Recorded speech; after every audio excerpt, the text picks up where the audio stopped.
Okay. Seeking you will find visible in all things. I just have to fix my eyes. You're always present. You're the wind and you're the sky. You never wrong me, even when you make me cry.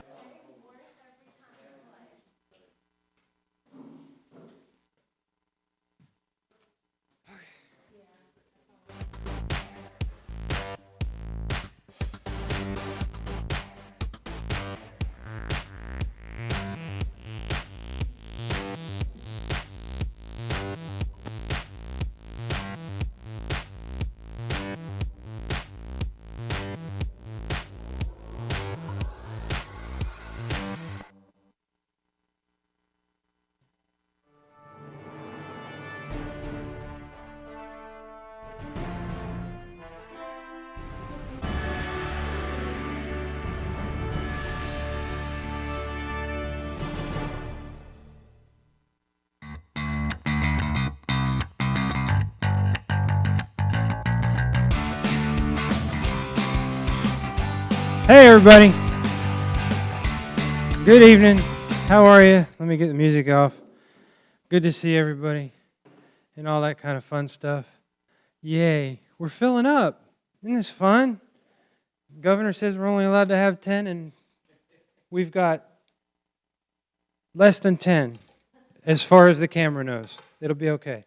We're all social distanced. We've all kind of worn masks. It is what it is. It's good. And we're a church, so who cares? So the deal. Let me give you an introduction. Stuff. There's people online, people that are here that have phones. If you want to get online, you're welcome to. We play games and stuff like that and do that. It's all online. But this way you can jump in and do that. Just turn your sound down, otherwise I'll hear myself in the background and it affects me. But help me out. We have transitioned to live and online. Tell me what you want to see different now that we are in person, besides all of the stuff we can't do, like sitting next to each other and serving food and stuff like that. You know, what do you want to see different? What would you like to see? You want to see David up here in a pink bunny rabbit suit? You know, just go ahead and I'm very afraid. Put the comments on there. And you can put them online or leave me a note somewhere. Either way, I'm that's the whole point. It's like the election. You say what you promise and don't ever follow through. So, whatever, you know, we'll put you up here in a pink bunny suit. I've got a little bit left in my budget to do that. David doesn't even care. That's the funny part. Yeah, for those that don't know, we've got a Facebook page, so go ahead and hop on the Facebook page. Back there in the bottom left-hand corner is our parents' information email if you want to get all of that. And just click that. It'll take you to it. You get all the emails once a Monday, and then we've got text messages that come out at the same time, and that's kind of the way that we get through all of our stuff quick. So if you want to get all your text messages, then students, RCSM Youth to 81010, parents, RCSM Parent 81010. Let me give you the announcement stuff that's coming up this week. We are, this was the Bible study that we have been doing online, YouVersion. Because we are back in person for Sunday school, let me encourage you to attend Sunday school instead. And this way you don't have the Bible study that pretty much nobody was following anyway. So get back into the Bible study that's actually here and live, in person, 9 o'clock, Sunday mornings. Let me encourage you to be here. Other stuff, homeschool information. We had our meeting yesterday, but the trip that we're doing, that was yesterday. Oh, no, that was yesterday. Sorry. The trip that we're doing is next Wednesday from 9 to 11. We're going to Munster's Farm. That's my niece, Kate. She owns a little farm up there in Castle Hayne across from, used to be the Hermitage House. I don't know what it's called now. But she's got organic stuff. used to have pigs, doesn't have pigs anymore. So she's got free-range chickens and ducks and geese and uh, goats and bees and all that kind of stuff, and she can walk you through all of what she does and how they do it and all of the organic products that they make out of that kind of stuff. If you want, bring some money. She's got some soaps and all kinds of stuff that she'll sell off, or honey, fresh honey, local honey. But wear closed-toed shoes and make sure that they're cruddy closed-toed shoes, because this is free-range chicken. I don't have to say much more than that. You'll be walking through the free range of what the free range chickens leave behind. So, what? You smell what I'm stepping in? Yeah. So make sure that you're wearing shoes and clothes that you don't mind getting dirty with. Pender County FCA, my buddy Tommy Lee, he's got his own YouTube channel. I've mentioned that before. Make sure you go over there, visit him. He's got some stuff that's going on. Also, if you want to get the direct connection to him, that's how you do it. You text the code FCA 1595 to the phone number 46322. Okay. Stuff that's coming up here. No Shelter the 25th, which is the Wednesday before Thanksgiving, because it's the Wednesday before Thanksgiving. That Tuesday night, we're having a all church-wide, I keep wanting to say Christmas party, Thanksgiving service that will start at 6:30. So make sure you come with that. I'm putting these up there. There it is. No Shelter. There's the donut thing. Keep your eye on the donut. That's the Friday. No, that's the Wednesday after Thanksgiving. It is our Black Friday specific event. And so we're going to be talking about, donuts and Black Friday. Y'all okay with that? I know you're 6 feet apart, but it's okay. You talk and laugh, and they can't hear you anyway. So, and then our shelter Christmas party, which apparently I don't have. Nope, that ain't it.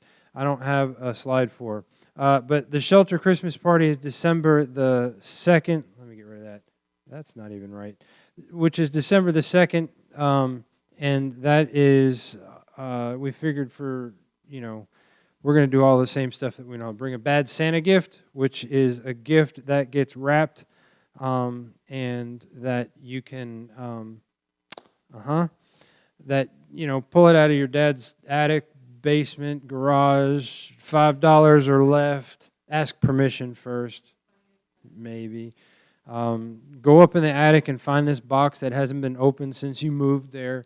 Wrap it up, bring it here. It'll be a lot of fun. Those are the kind of things we're looking for. We're going to do games, prizes, cookies, who knows, right here in the building. Tonight, we are talking about, let me see if this works, because, yeah, it does. We're talking about freedom. I figured in our November series we could do some talk about politics and authority.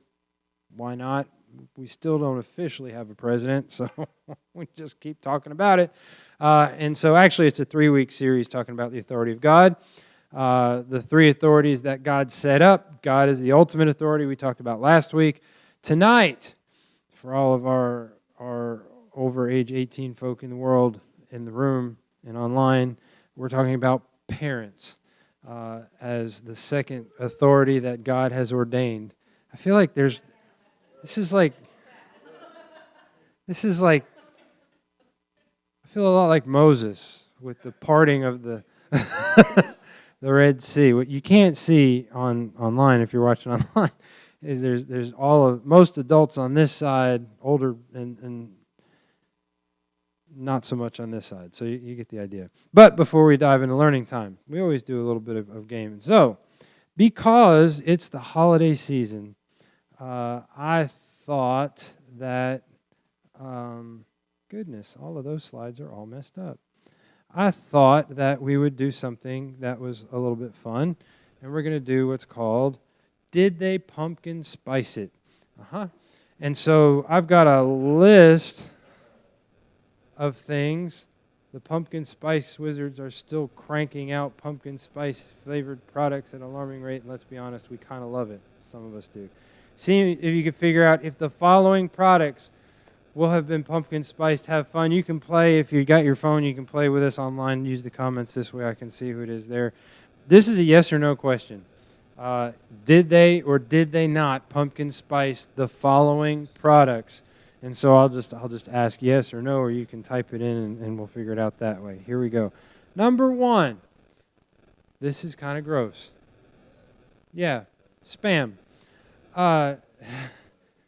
Did they pumpkin spice Spam? What do you think?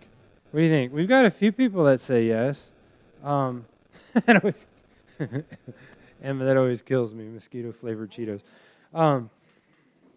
Did they pumpkin spice it? Well, we've got 2 that say yes. We've got 2 that say no. What do y'all think? No? Gross? Is that? No? No? Really? Nobody's? Davis would eat it. You like pumpkin spice? Or just Spam? Does it matter? Not if it's pumpkin spiced. Yuck. Well, the correct answer would be yes, indeed, they spiced it. There it is. Limited edition.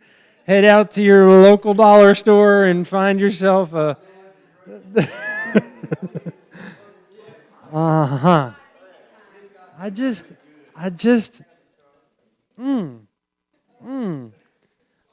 It was bad enough when they did like coffee. Now they got it in Spam. Like Spam? Spam is like one step. All right, yeah, I'll give you that one. One step above dog food, one step to the right of a hot dog. Lips and hiney holes is what I've been told, you know. So, all right, next. Kit Kats. Did they pumpkin spice it? Oh my goodness, everybody says yes. Yeah, everybody agree? Yeah. Yeah. Oh, there's my wife. She's online. Shannon. Yeah. Everybody says yes. Ada says no. You said no? Just to be contrary? Just because. That's right. All right, so the correct answer is yes, they did. They in fact did. Those are actually good? I've never had them. Me either. Well, I've never seen pumpkin spice Spam either, so, you know. Next one. Goat milk.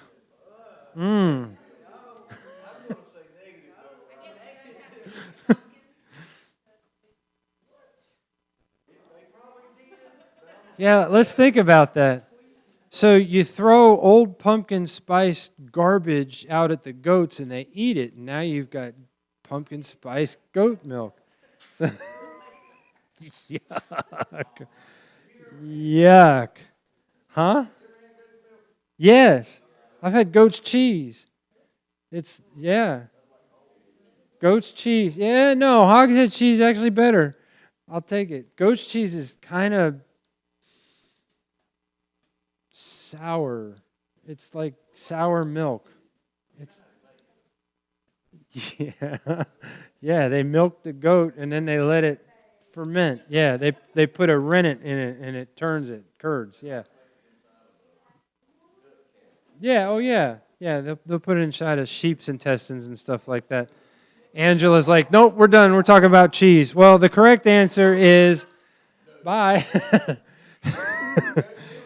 No, they didn't. They did not spice it. Thank you, Lord, for that. All right, how about this one? Sprite. Sprite. Carbonated pumpkin spice. No, we've got a couple of no's. No. Shannon says, ew. Oh, that was for the last one. No. Everybody says no. And yeah, so the correct answer is no. They didn't pumpkin spice that one either. How about this one? Dr. Pepper. No? Dr. Pepper pumpkin spice. Have you seen it? Have you seen that before? Dr. Pepper pumpkin spice? Ah. Dr. Pepper with a little nutmeg in it and allspice. Yeah, so we've got a couple that said yes. Ada said yes? Or is that for the last one? You said yes. Okay. Yeah, and Carissa and Maddie, Kaylee, you all said yes. Well, the correct answer is no. They did not pumpkin spice it. Oh my goodness. Dog latte. I don't even know what that is. What is that?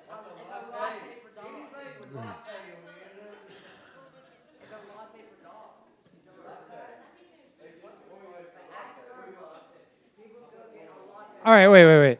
Somebody explain to me what a dog latte is, and don't tell me it's a latte for dogs, because I am not giving my dogs any caffeine.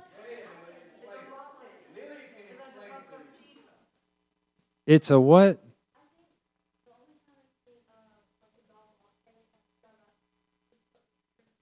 Really?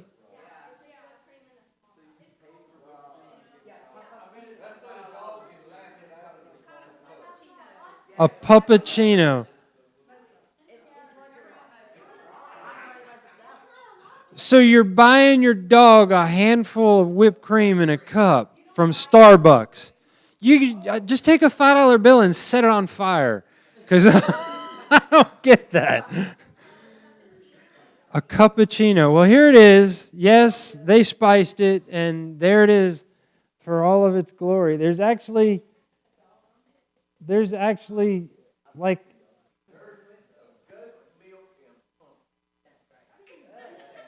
so they do pumpkin spice goat milk.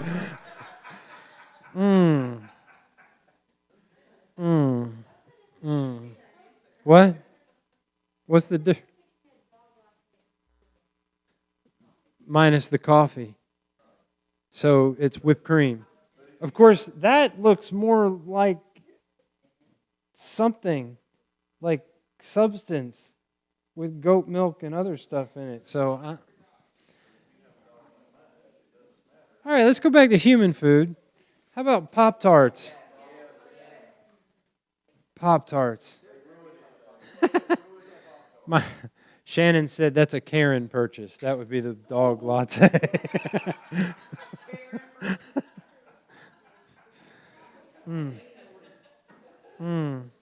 Yeah, a dog latte.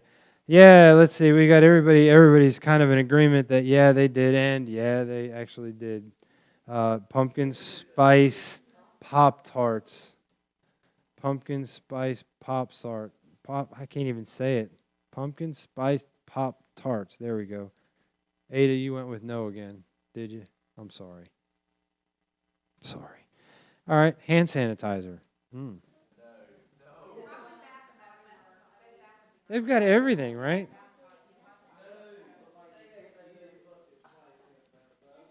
It's like, let's do dirty feet sanitizer, you know? Or BO sanitizer.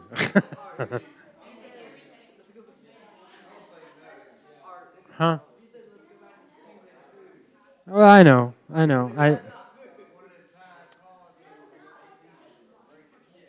Well, that's true. You're not eating it, you're just smelling it.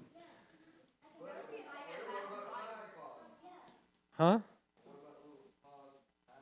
Oh, yeah, they got pumpkin spice Tide Pods, too. Well, no. Only this half of the room. Anyway, yeah, so hand sanitizer. Yes, they did spice it. And look at there. Right up there. Bath and Body. I'm sure that's where it came from. All right, how about this one?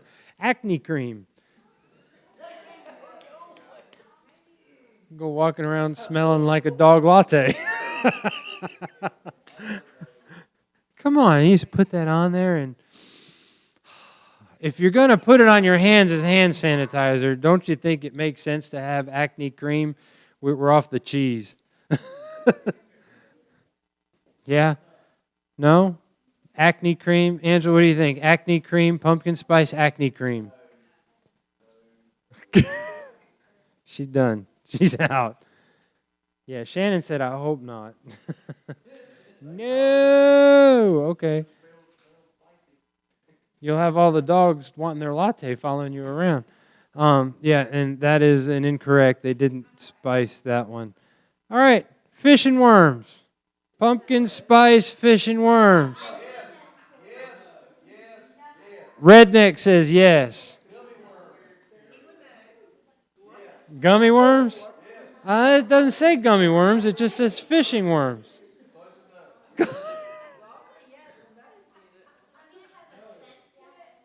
Come on, you haven't gone out there with your pumpkin spice fishing worms and wearing your hand sanitizer and your acne clean with your dog's latte?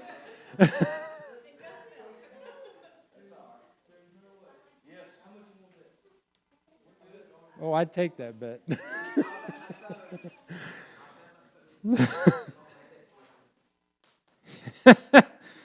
Well, we got a couple of yeses, a couple of no's. The correct answer is yes. Right there. Not even gummy worms. Not even gummy worms.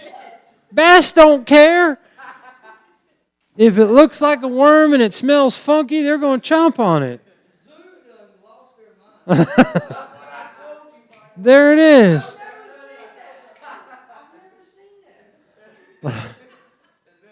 Have you ever seen pumpkin spice Spam? Because it's the holiday season. You know, fishermen want to go out there and be all that with the bass because the bass are looking for pumpkin spice this time of year. Last one. Oh, is it? Oh, well, then the flounder. Redfish. Sneakers. Pumpkin spiced sneakers. Like sneakers, like what you wear. The Spice Girls wear them. There you go. You're going with yes? If they can come out with worms, they can come out with sneakers. What do you think? That's it. That's right. Makes the dogs happy. That's why they need the lattes, because they smell in your sneakers as you're going around. Oh, my goodness. Yeah, well. We've got, we got a couple. Maybe, that doesn't even, come on now. Maybe. Maybe. A big if.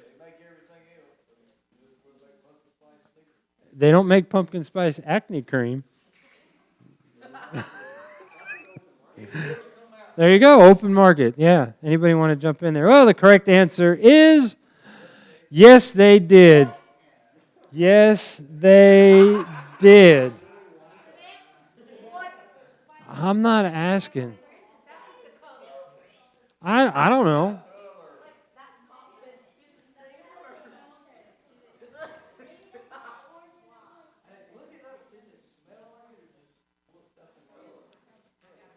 You got it. Beth's got to do it. She's got to find. Yeah, well, when you find out, let us know. All righty. Wow. Let's get out of that. Let's talk about freedom. Freedom. As many of you know, we're in the middle of the series. We're talking about finding freedom. We're calling it Freedumb because last week we said the reason we're using this kind of sarcastic title is because many times our perspective on freedom is, for lack of a better term, kind of dumb, right? Many of us live as though rebellion and taking control of our own lives leads to freedom. We talked about that. They don't smell? They don't smell, but they're called pumpkin spice freedom. There we go, right into it. Pumpkin spice freedom. I bet you they smell after a while. They don't smell like pumpkin spice. All right, moving along. So, so we talked about that many of us live as though rebellion is what real freedom is. And after looking at Genesis 2 and 3 last week, we discovered that true freedom can only be found when we give up control of our lives over to God. Because if anybody truly wants to be free, it's God. Remember, we talked about that He's not a God that wanted to make a whole lot of laws, and He only made one in Genesis chapter 2, and we blew it, and so now we've got all the rest of the laws that we've got to follow. So tonight we're going to spend talking about major authority figures, including one specific major authority figure in our life, and that is our parents. Everybody take a deep breath. There we go. But before we get there, let me give you some discussion questions. Oh, I keep missing these. Let me give you some discussion questions to get us started. So here's what I want you to do. Think about these, and I'm just going to kind of point at you, and you got to answer on the spot. No, if you have an answer, just have it. So here's the question. What is something about your parents that you think is great? Or when you are a parent, what is the one thing your parents do that you'll never do? Okay? What do you think about your parents that are great? Now, if you have parents in the room, I'll just say you don't have to answer that question. Unless you really want to butter them up. Christmas is coming, I'm just saying. So if you want to... Or, what is something... And I'll ask my parental units in the room that if you have youth in here and they do mention something that they will never do, don't, no. Make a mental note. Don't laugh, number one, and don't jump on them here. Once you get out the door, I don't care what you do. But after that, no. But so what is something about your parents you think is great? Something that you love? Yes. Mom was an excellent cook. There you go. Yes. I agree. My mom was an excellent cook. Not your mom. I'm sure she is. But my mom was I still go to my mom's regularly every Sunday to have dinner. So, yes, my mom was an excellent cook. Your mom was an excellent cook. What else you got? Something good about parents. Yes.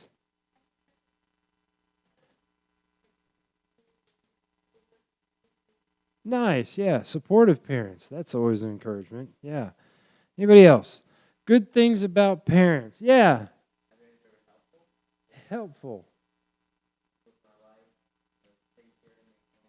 Cool, yeah. Helpful and taking care of you, and they give you a roof over your head and food and, yeah, stuff like that. All right, so next question. When you're a parent, what is the one thing your parents do that you will never do?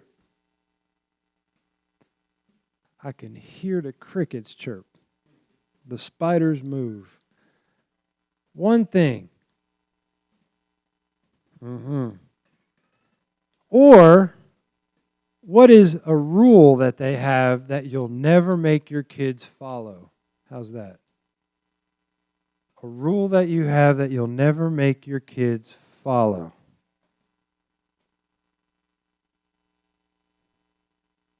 Anyone want to share anything that will not incriminate their parents?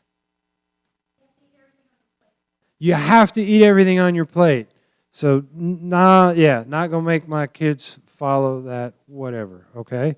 All right? Nobody else? Y'all are scared, aren't you? I'm scared.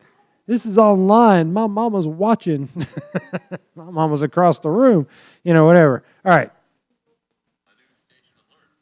Uh-oh, we're in trouble. Let's see. Let's see what the weather is because it just came up. It's going to rain. How about that? All right. If you remember last week, I told you a story about when I was your age that freedom meant having my driver's license. And that still holds true. My parents were totally supportive of me getting it. They took me to the DMV to get my permit on my 16th birthday because that's what it was in the state of New Jersey way back when. They signed me up for my driver's test as soon as possible, and they allowed me to practice driving anytime I wanted. I drove with both my mom and my dad, and my dad was a whole lot better at it than my mom was. I don't know if that's the case all the way around, but I know from experiences that I've talked to other students, it just seems like dads are a little bit more calmer in the passenger seat than moms can be. Sometimes, not all the time, sometimes. So your guys are going to be totally jealous of me when I say this, but they even paid for my car insurance, my gas, and bought me my first car.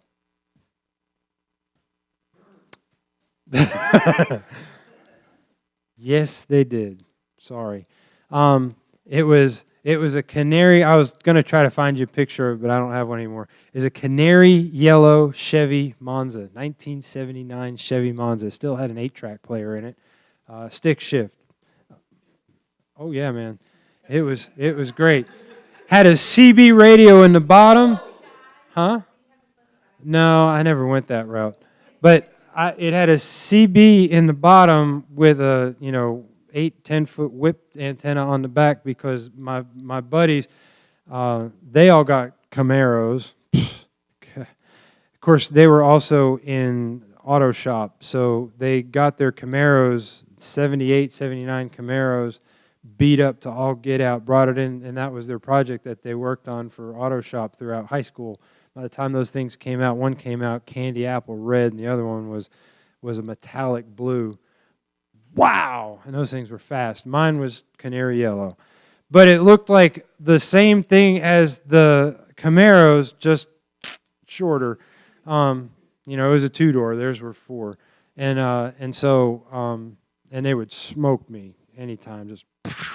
But we all had CBs and talked to each other because it was before cell phones, so you don't really, can't talk to each other on the phone and all that kind of stuff. And my handle was Tweety Bird because I had the canary yellow Chevy Monza. She was a beauty. Anyway, with that car and all of those financial perks came a bunch of freedom. However, there were rules that came along with that car too. Made sure I had to wear my seatbelt, not the whole lap bar because that didn't exist back then. It was just the lap bar, not the whole shoulder harness and all that. My parents had to know where I was going. They had to know who I was going to be with and what time I was going to be home. That's probably the most important rule ever that my parents ever gave me. What time are you going to be home? And of course, I had to be on time, especially for dinner. Like I said, my mom cooked wonderful meals, but every night of the week, it was you have to be home by 5 o'clock. How many of you have a curfew? Anybody have a curfew? Of course, everybody has a curfew now because you're all stuck at home. But before that, curfews. For me, my curfew before I turned 18 was 9 o'clock. You're like, what? I'm like, yeah, 9 o'clock. That's because you can't drive after 9 o'clock.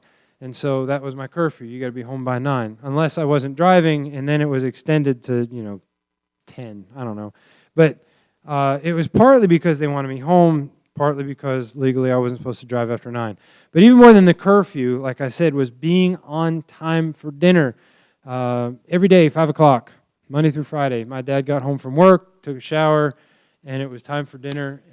He was a nurseryman. He was at work at 7 o'clock as a farmer, and then worked until 4 in the afternoon. And then by that time, it was come home, hose off, and sit down at the dinner table where Mom had a fresh meal waiting for us at 5 o'clock. And it was 5, you better be sitting at the table ready to eat. It wasn't like you're pulling into the house or pulling into the driveway at 5 o'clock. 5:02 was late. On time is early. That was the mantra in our house. On time is early. If you show up on time, you're already late. And so this was all before cell phones, remember. So if I was going to be late, it was one of those I had to call several hours in advance. Call up Mom and say, Mom, I'm sorry, but I'm going to be eating at my friend's house tonight. And this had to have been about 2 o'clock in the afternoon because she had already started prepping dinner for that night. And if I wasn't coming, I got the whole, well, I've already started dinner. And it's like, Mom, it's like 9 o'clock in the morning. What are you starting dinner for? No, but it was one of those things where she made dinner just enough for the family. And if there was too much, then, God forbid we should have leftovers. But that was the way it was. So I hated that curfew. I hated having to be there on time all the time. Ask my kids. To this day, we could be late for just about anything in the world. But when we're going to Nana's house, there is no such thing as being late. You better be coming in with a limb cut off before you show up late to my mom's house. And so, I had all these justifications of being late all the time. Whether it was summer, it was still light out after 9 o'clock, so I figured, it's cool to come home a little bit late, right? Plus, There was never any police within 10 miles of my house where I lived. So who's going to catch me? Even if I drove after 9, it wasn't like I was ever going to get caught. Or my friends lived right around the corner from me, literally. So most of the time I thought I had plenty of time to get home. Plenty. I can't help it if there was traffic the 3 blocks they lived away, or, that I accidentally drove over. They were doing a lot of construction in the development across from me, and the roads weren't quite finished, so we were driving. They weren't all the way paved, so the manhole covers stood about this far off. And I can't help it if you go to straddle one of those to see what would happen, and you take the entire oil pan off your car in the middle of the road. Just kind of things happen. Some of the worst fights I've ever had with my parents happened when I was late. But the whole time I was driving home, I'm preparing these arguments in my head, right? I'm going to get out of this. I'm going to justify this. And I was going to tell them how stupid I thought that curfew was, that how 9 or 5 o'clock was way too early to leave. Whatever fun I was having with my friends, or it's only 9:02 or it's only 5:02. Give me a break. It's only 2 minutes. My clock says... Doesn't matter what your clock says, by the way. It matters what's on the stove oven clock, which I tried to change, by the way. That didn't work.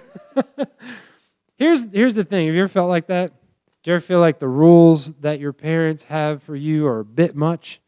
Like they got this stranglehold on you and they don't make a whole lot of sense? I mean, have you ever thought, man, if they only knew what it takes to fit in, they would let me blank, right?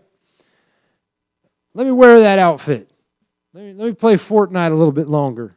Let me buy those pumpkin spice shoes. Let me go see that movie, or let me go to the concert, or let me stay out a bit later. I mean, the list goes on and on. For some of you, it might even feel like a game of Simon Says, trying to keep up with all of their rules and getting punished when you can't. You wish your parents weren't so hard on you. Oh my goodness, my parents are so hard on me.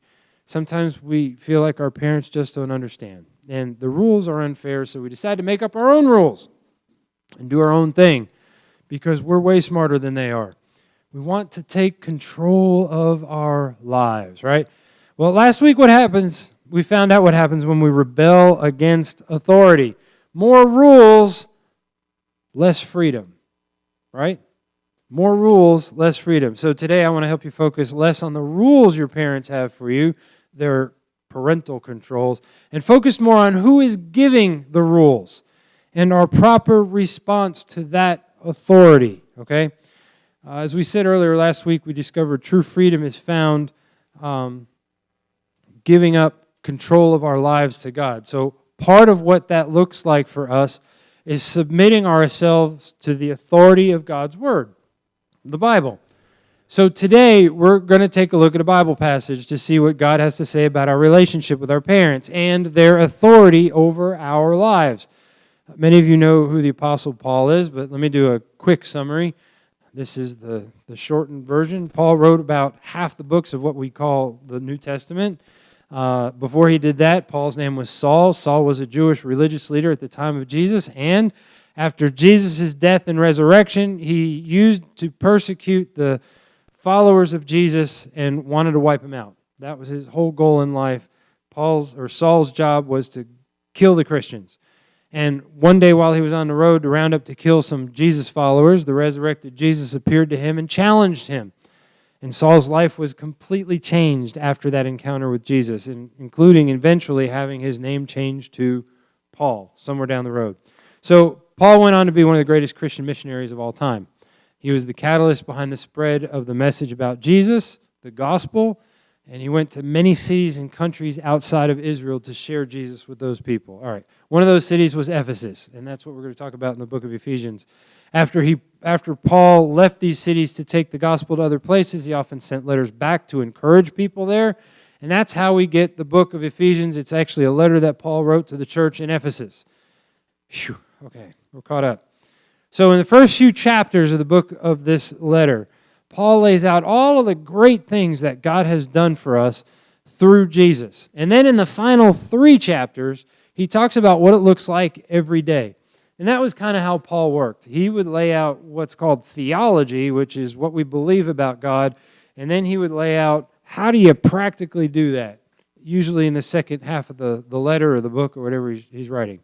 And so at the end of chapter 5, early chapter 6, he starts talking about family dynamics, talks about husbands and wives, children, parents, etc. And that's what we're going to find in our text tonight. It's Ephesians 6, 1 through 3, right here on the board. Children, obey your parents because you belong to the Lord, for this is the right thing to do. Honor your father and mother. This is the first commandment with a promise. If you honor your father and mother, things will go well for you, and you will have a long life on the earth. All right, so we're going to take a minute, and we're going to break these things down a little bit. Paul starts out by saying, children, obey your parents, for this is the right thing to do. So we'll talk about the middle phrase in a minute, but because I want to handle them together. So I want you to hear and understand what Paul's saying. And this sometimes... we simply have to obey our parents because it's the right thing to do. I can hear the objections. I can see you thinking. I can smell the wood burning. But what if they ask me to do something wrong or illegal or just completely idiotic? Okay, we'll talk about how to respond to the wrong and illegal things next week. But honestly, how many times have your parents told you to do something wrong or illegal? I mean, really, come on. So, just for clarification, I'm not talking about situations where parents are abusive or puts you in dangerous or unsafe positions, okay? Or if they hurt you physically or emotionally. Please talk to me or one of the adult leaders about it if that's taking place. But honoring your parents might mean talking to somebody so that your parents can get the help that they need. And that's kind of that. But most of the time, we don't want to obey our parents because we think their requests are stupid. We have better things to do, or we think we could do it better our way. We want to take control of our own lives. We want to have the freedoms that go with it. Sorry, that doesn't fly. Sorry. Sometimes we simply have to obey our parents because it's the right thing to do. So next, Paul says that we need to honor our father and mother. And so you might be sitting there thinking, fine, I'll obey them, but I'm not going to be happy about it or have a good attitude. You know, reminds me of the story of this little kid who was in a church service one day, and he was acting up and all that kind of stuff, and mom grabbed him by the hand, maybe, and snatched him up out of the pew and brought him outside and took a chair and put it there and said, "You sit there right now." And he's like, "No." My teeth would have been gone at that point. But she's like, "Sit down." Well, he sat down. And she looked at him and she said, "What do you got to say for yourself?" He said, "I'm sitting down on the outside, but I'm standing up on the inside." You know? Hold up just a minute. Paul says we need to honor our parents as well. And that means we need to obey with an attitude of respect. This is more than just obeying them. It isn't selfish obedience or reluctant obedience. Rather, it's obedience because you love them, because you respect them, because you think highly of them. Maybe not at the moment, but that's it. These people gave you life. And as Bill Cosby used to say, "I brought you into this world, I can take you out," which isn't necessarily true. Not the best quote ever. Yeah, but these people gave you life, and they would give up their lives for you. They provide most, if not all, of your needs, kind of like Jacob said. And even though it doesn't always feel like it, most of your parents love you more than anything in the entire world. So try showing some of that love and honor back. Give it back. And I know it's not always easy to honor and respect your parents. Some of you come from broken homes, or have parents who make terrible decisions, or your parents may not even be believers in Jesus and don't necessarily have the same values and priorities that you do. I get it. But hey, you have to work at it. You have to try. The next of Paul's phrases we're going to look at about answers the question why we should do this. Here's the reason why you should obey and honor your parents. Because you belong to the Lord. It's not about what the rule or request is. It's about who gave it. It's never a question of what but who. God put your parents in a place of authority. There it is. over you. So when you're obeying and honoring them, you are obeying and honoring God. The opposite is also true. When you disobey and dishonor them, you are disobeying and dishonoring God. Obedience and honor aren't about the what of the rules of the request. They're about the who gave them, which is your parents, through the authority given to them by God. Now, I understand where a lot of you are today, that sometimes the process of obeying and honoring your parents can be difficult to stomach.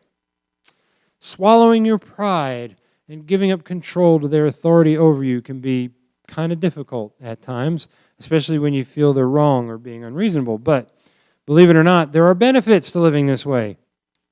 Let me help you to train your parents to giving up control over your life, respecting the authority of your parents. Check it out. Paul says, if you honor your father or mother, what?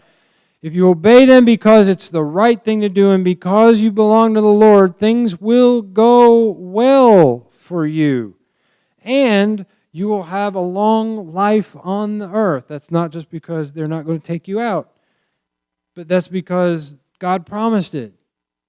So here's a question. How many of you want things to go well for you? Hello? How many of you want things to go well for you? Yeah, most everybody. Davis is still deciding. But how many of you want the freedom that comes with a peaceful life? Yeah, most of you. The freedom that comes with a peaceful life. Yeah? Yeah, we all do. So here's the main principle I want you to understand, take home with you. Again, it's going to sound counterintuitive, but here it is. True freedom can only be found when we obey and honor our parents' authority. So if you've committed to giving up control of your life to God so that you can find true freedom, then obeying and honoring God or the authority God has given your parents will also lead to true freedom. Makes sense, right? So what does this look like for you? Well, maybe it's whistling a happy tune while you take the garbage out to the curb, you know? Your parents will think you're on drugs. It'll be a lot of fun, you know? Instead of grumbling as you drag the can down the driveway. Or maybe it's doing your homework when they tell you to do it instead of watching 45 minutes of Netflix or YouTube and then doing your homework. I struck a nerve. Maybe you can do better than I was at your age. Maybe it's getting home 10 minutes before curfew so that your parents don't stress out rather than getting home 10 minutes after your curfew so that your parents do stress out. Honestly, being a parent now, and I said this last time, it's different. Because when your kids are out and they're out late and back then again, no cell phones, no communication, no nothing. They're coming home 10 minutes. I'm coming home 10 minutes late. There was no way for my mom to know whether I was dead or alive. You know, and that was kind of the big joke is that mom always thought I was upside down in a car, you know, and bleeding to death and didn't know, and I was only 10 minutes late, you know. True story. I was coming home from my friend's house, and I was actually going to be on time, and he lived across town, and it was raining outside, and I'm driving my bright yellow canary Chevy Monza down the road at somewhere around the speed limit in Germany. And I was flying to get home on time. And coming around the curve, and I hit that curve, and the tires on my car weren't the greatest, and suddenly my car started to spin. And as I'm going around the turn, and that car started to swerve, I went up on the embankment. I took out a mailbox, a pine tree, and came that close to hitting a telephone pole on the side of that car. Needless to say, the car had a little bend in it. After that, windows were shattered. And I'm in the middle of a road, kind of like going down one of these side roads where there is nobody and no lights and nothing to be found. Finally, somebody drove down there, and of course, no cell phones. What do you do? Finally, somebody drove down the road and was like, "You okay?" I'm like, "Yeah, I'm okay." I couldn't get out of the car because the doors were now completely crimped shut. And so they said, "I'm going to go call 911 and I'll be back." So they called 911, and there was EMS, and there was police, and there was sirens, and oh my goodness, I thought, this is not good. So they had to use the jaws of life to get me out of the car. Not that there was anything wrong with me, but they had to, the jaws of life are these giant hydraulic pliers, and just cut me out like a tin can, ripped the door open, got me out. My head was bleeding because my head hit the steering wheel, again, before airbags and the glass that was in there. EMS checked me out. They said everything was good, and they're like, "You need a ride home?" And I'm kind of looking around like, "Yeah, my car is over here." And so they towed my car away, and I get in the car with the policeman, and he drives me home, and I'll never forget. Here I am already late, so my mom already assumes the worst, which was probably a good thing because it had happened. I wasn't dead. I just, I wrecked my car. And the policeman pulls up into the driveway and is like, "Do you want me to come with you to the door?" And I'm like, "You carrying a gun?" "Yes, I want you to come with me to the door."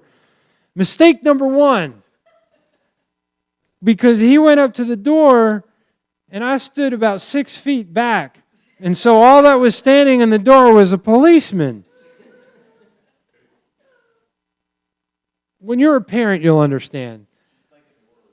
She's already thinking the worst. Yeah, she's already got this in her head, and now there's a policeman standing at the door, and your son's late. And so he's like, "Miss Sauer, I just want to let you know your son has been in a wreck." And I could see the look on my mom's face. Now, here's the other thing you have to understand. She had already lost a son to a car accident 16 years earlier, was hit by a drunk driver and killed while he was riding his bicycle down the road. And so she's got these already mental images of what's going on. And so when the policeman walks up to the door, she thought she was going through it again. And so I stood behind the policeman, and I'm like, "Mom, it's okay. Everything will be all right." And I survived that night somehow. So all to be said that, it's easier to get home 10 minutes before curfew and make that plan than it would be to put your parents through some of that stuff. That's the perspective from a side of parents. So how are you going to try to gain freedom in this area? Some of you need to have that humbling conversation in the car on the way home. You might need to apologize for being disrespectful or being disobedient, or maybe both. Some of you have been pretty obedient. You've been reluctant, you've grumbled, you've dragged your feet, and maybe you need to commit to an attitude adjustment. Lord, I haven't been the best for the son or daughter that I need to be for my parents, and so I really want to do better. The second thing you can do after praying to God about that is talk to your folks. Say, Pastor Art talked about how we're supposed to be better, and my attitude's been pretty poor lately, and I just want to hold myself accountable and say that I'm going to try to do better. See how that goes. Imagine what your life would be like if you did these things, though. If you can learn to obey and honor your parents at home, your home life is going to dramatically change. And you're like, "Yeah, right, they're still going to yell at me for something." Probably. But if you're actually trying, they'll notice. If you're actually doing well, they'll notice. Imagine if you cling to the promise at the end of verse 3. If you can learn to obey and honor your parents, you're going to develop a pattern of respect in your life, number one. And it's going to cause things for you to go well outside of the home, too. It's going to lead to freedom, not freedom. You know what I'm saying? If you build respect now with your parents as an authority, imagine how that's going to play out when you have a boss. Imagine how that's going to play out when you're working for somebody that has less respect. Imagine how that's going to play out when you have friends that are going through their own problems. You can help them. Those are the kind of things we need to look at. So don't miss next week as we discuss what it looks like to gain true freedom out in the real world, because we're going to use that same principle. And what does it look like to be out there doing stuff? Authority figures who are unjust, who are unfair, or ask us to do things that are wrong. What do you do in that case? Well, we're going to talk about that next week. But before we do, let me pray for you, and you can spend time in here, socially waving at each other and whatever you want to do, air hockey and that kind of thing. Let me pray for you. Father, thank you for tonight, for the opportunity we have to gather as always every week. And Father, for the word that you've given us, may we follow it to the best of our ability, and even better, to the letter that you've written it. Lord, as always, if there's people there that need to know about Jesus, that is the first step of authority that we can take, and it's for our own benefit. I said earlier, and you said in your word, that we disobeyed you from the very beginning of the Bible. And since that point, we deal with rules and laws and things that are just things that you never intended. But Father, this is the world we live in. It's broken, and your intention is to make it right again. And so my prayer is that if there are people here who have never placed their faith and trust in Jesus, who is the one who paid for our penalty, and so that you don't see us anymore, you see him, and that penalty of all of the brokenness in the world has been paid through Jesus, and all we need to do is to believe and to confess, is what your word says. And so that's simply just coming to you and praying and saying, Lord, I know that I'm separated from you, I need Jesus in my life, and I want to try to live the rest of my life for him. And so, Father, if there's somebody out there within the sound of my voice who needs to hear that, then so be it, and let them make that prayer, make that be the first step of obedience to you. Father, for all of us who are believers, my prayer is that you would help us to respect the authorities that are above us, and tonight specifically as we talk about parents, even for adults that are in the room, we respect our parents. Help us to be the best children that we can possibly be. As with the promise that comes with it, that our life would be long and it's the right thing to do. And so help us not to just to obey them with a bad attitude, but to obey them and honor them as we move forward. And maybe there comes a time that we need to humble ourselves and put our pride away and to sit and talk with our folks and say, you know what, I've been wrong and I need to make it right. And so whatever that is, Lord, I pray that you would lay it upon everyone's heart that needs to do what they need to do and what you want them to. And so, Father, thank you for the opportunity to speak. And my prayer is that we'll come back next week and learn more about what do we do in the case of unjust authorities and what do we do when people aren't exactly fair in our lives. We love you.